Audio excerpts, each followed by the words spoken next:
আজকে 9 ডিসেম্বর 2025 আজকে আমাদের তৃণমূলের শ্রমিক সংগঠনের প্রতিষ্ঠা দিবস। সেই উপলক্ষে আমাদের বীরভূম জেলার প্রত্যেকটা ব্লকে আজকে বিভিন্ন ধরনের কর্মসূচি চলছে।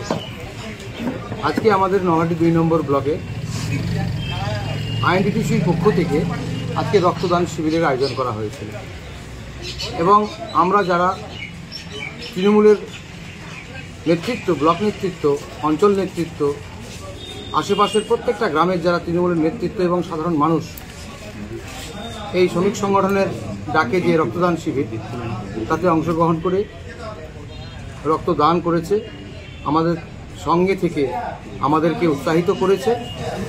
এই ছিল আজকের মূলত আমাদের দিনের পতাকা উত্তোলন হয়েছিল। পতাকা উত্তোলনের মাধ্যম দিয়ে আমাদের এই শিবিরটা শুরু হয়েছিল আর কি।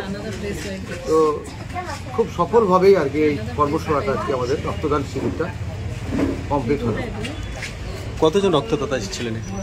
আমাদের যে টার্গেট ছিল 50 জন, এখন পর্যন্ত 30+ হয়েছে। দিনান্তে বা আমাদের সময় থাকতেই আমরা ওই টার্গেট, যেটা আমাদের টার্গেট ছিল, সেটা আমরা ফুলফিল করতে পারবো বলে আশা করি।